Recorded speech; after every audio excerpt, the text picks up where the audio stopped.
السلام علیکم ورحمۃ اللہ وبرکاتہ۔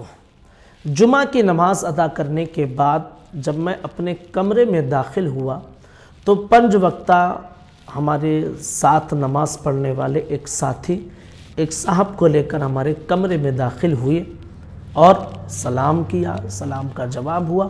انہوں نے تعارف کروایا کہ حضرت یہ میرے چچا ہیں اور ابھی جلد ہی گاؤں سے آئے ہوئے ہیں۔ بہرحال سلام و دعا کے بعد ان نئے صاحب کا جو اس وقت آئے ہوئے ہیں، سب سے پہلا سوال جو تھا وہ یہ کہ حضرت مائک میں نماز پڑھنا درست ہے یا نہیں؟ تو ہم نے کہا پڑھ سکتے ہیں۔ تو انہوں نے کہا کہ سنی علماء ہی کہتے ہیں کہ نہیں پڑھنا چاہیے۔ تو ہم نے کہا کہ بھائی سنی علماء ہی کہتے ہیں کہ پڑھ بھی سکتے ہیں۔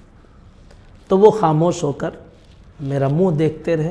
تو میں نے یہ بات کہی، ہم نے کہا کہ یہ اختلافی باتیں ہیں اور علماء اور علم والوں کی یہ باتیں ہیں، عوام کو اس میں نہیں پڑھنا چاہیے۔ اس کے بعد میں سلام و دعا ہوئی اور وہ رخصت ہو گئے۔ عرض یہ کرنا چاہتا ہوں اپنے علماء سے بھی اور اپنی عوام سے بھی کہ جو فروعی مسائل ہوتے ہیں، اب مائک پر نماز پڑھنا نہ پڑھنا یہ ایک فرعی مسئلہ ہے، عقیدے سے اس کا کوئی تعلق نہیں ہے۔ بعض حضرات یہ کہتے ہیں کہ مائک پر نماز نہیں ہوتی ہے اور بعض حضرات کی تحقیق یہ ہے کہ مائک پر نماز ہو جاتی ہے۔ یہ تحقیق اس طرح امت میں جاری ہے نا، لیکن دونوں اہل سنت والجماعت سے ہی ہیں اور دونوں سنی صحیح العقیدہ ہی ہیں۔ فرعی مسئلہ ہے، تحقیق الگ الگ ہو گئی ہے۔ اسی طرح ڈیجیٹل ویڈیوز اور فوٹوز کے ذریعے اس کے حوالے سے بھی پوچھا جاتا ہے کہ یہ بنانا جائز ہے یا نہیں ہے، کوئی بنائے تو نماز پڑھ سکتے ہیں یا نہیں پڑھ سکتے ہیں، بہت سارے مسائل ہیں۔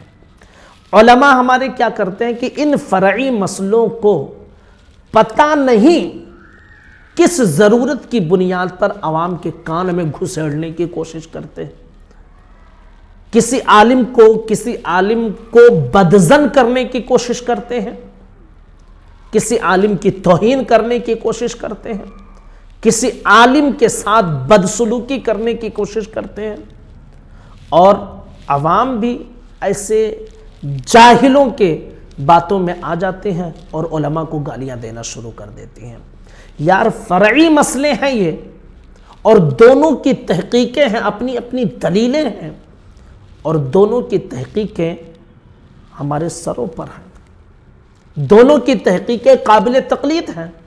آپ جس پر چاہیں عمل کر لیں۔ آپ کا دل کہتا ہے کہ مائک کے پیچھے نماز نہیں پڑھنا چاہیے، مت پڑھیں آپ، لیکن جو پڑھ رہے ہیں ان کو غلط نہ کہیں، وہ بھی کسی کی تحقیق پر عمل کر رہے ہیں۔ ایسا تو نہیں نا کہ آپ جس مولانا صاحب کو مانتے ہیں بس انہی کی بات سچی ہوتی ہے اور دنیا میں کوئی مولانا صاحب سچی تحقیق نہیں کر سکتے ہیں، ایسا تو نہیں ہے نا۔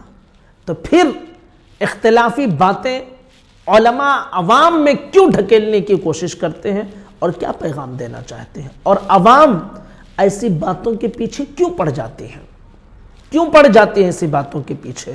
یاد رکھ لیجئے کہ جو اختلافی مسئلے ہوتے ہیں وہ علم والوں کی باتیں ہیں، تحقیق والوں کی باتیں ہیں، اور وہ اختلافی مسئلے اختلافی ہی رہنے دیں، اور پھر دونوں چونکہ سنی صحیح العقیدہ ہیں، دونوں کی عزت کریں، دونوں کی قدر کریں، دونوں کی تحقیقات کو قدر کریں، اور علماء عوام میں اس طرح کی باتیں نہ ڈھکیلنے کی کوشش کریں، ورنہ سنی ہی آپ سے بیزار ہو جائیں گے اور وہ سوچنے پر مجبور ہو جائیں گے کہ ہم جائیں تو کہاں جائیں، اور پھر نکل جائیں گے آپ کے یہاں سے تو کہو گے کہ یار وہ تو وہابی بن گئے، وہ تو دیوبندی بن گئے۔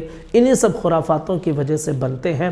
آج سوشل میڈیا پر وہابیہ دیا بنا، یوٹیوب، فیس بک، ہر جگہ بھرے پڑے ہیں اور مسلسل اہل سنت کے بچوں کو ورغلا رہے ہیں، اور اہل سنت کا کوئی شخص کھڑے ہو کر یوٹیوب پر کام کرتا ہے، دنیا بھر کے فتوے لگا دیتے ہیں۔ یار